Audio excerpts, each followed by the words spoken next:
হলো marker পোল্টার machine, এটাতে marker print হয়।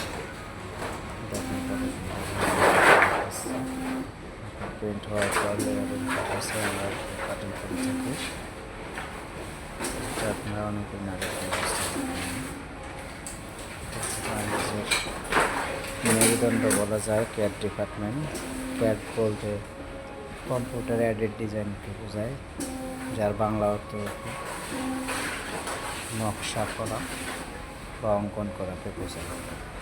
এভাবে কম্পিউটার দ্বারা মার্কার নকশা করে লেয়ারের উপর অথবা ফ্যাব্রিকের উপর বিছায়া কাটিং করা হয়। তারপর আমরা বাকি কাজগুলো শুরু করে থাকি। আপনারা